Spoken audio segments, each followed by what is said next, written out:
আজকের ভিডিওতে আমি আপনাদের দেখাবো কিভাবে মাত্র 1 মিনিটে জিমেল অ্যাকাউন্টের পাসওয়ার্ড চেঞ্জ করা যায়। সেই কারণে ভিডিওটি শুরু থেকে শেষ পর্যন্ত দেখতে থাকুন। সবার প্রথমে আপনাকে আসতে হবে জিমেল অ্যাপসটিতে। জিমেল অ্যাপসটিতে আসার পর কোনায় ব্লু কালারে দেখতে পাবেন প্রোফাইল অপশানটি। প্রোফাইল অপশানে আসার পর এখানে দেখতে পাবেন manage your account. Manage your অ্যাকাউন্টে যাওয়ার পর নিচেতে চলে আসবে, যেমন সেকেন্ডে একটা অপশান দেখতে পাবেন সিকিউরিটি অ্যান্ড সাইন ইন। এখানে চলে আসতে হবে। এখানে চলে আসার পর নিচে দিয়ে চলে আসতে হবে এখানে পাসওয়ার্ড অপশানটা। এই পাসওয়ার্ড অপশান যেতে হবে, লোডিং হতে একটু টাইম নেবে। যেখানে দেখাচ্ছে ইন্টার ইউর পাসওয়ার্ড, এখানে আমার পাসওয়ার্ড মনে নেই, এখানে ট্রাই অ্যানাদার ওয়ে করতে হবে।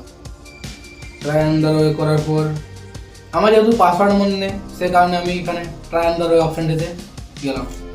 এখানে একটা স্ট্রং পাসওয়ার্ড দিতে বলছে, একটা স্ট্রং পাসওয়ার্ড দিয়ে দিই। কম করে 8টা অক্ষরে বেশি হতে হবে। এখানে নিউ পাসওয়ার্ড দেওয়ার অপশান দিচ্ছে, আমি একটা নিউ পাসওয়ার্ড দিয়ে দিই। আমার নিউ পাসওয়ার্ড দেওয়া হয়ে গেছে এবং কনফার্ম পাসওয়ার্ড দেওয়া হয়ে গেছে। চলে যায় চেঞ্জ পাসওয়ার্ড অপশানটিতে। পাসওয়ার্ড আমার চেঞ্জ হয়ে গেছে। গেট স্টার্টেড করে দিই, ব্যাক চলে যায়। এই জিমেল অ্যাকাউন্টটিকে আমি যদি অন্য মোবাইল ফোনে খুলতে যাই তাহলে এই নতুন পাসওয়ার্ডটি দিয়ে এই অ্যাকাউন্টটি অতি সহজে খুলে নিতে পারবো। আপনার যদি এই ভিডিওটি একটুকু ভালো লেগে থাকে কিংবা আপনার কোনো হেল্প হয়ে থাকে তাহলে ভিডিওর মধ্যে লাইক, কমেন্ট এবং সাবস্ক্রাইব করে দেবেন। Thank you for watching.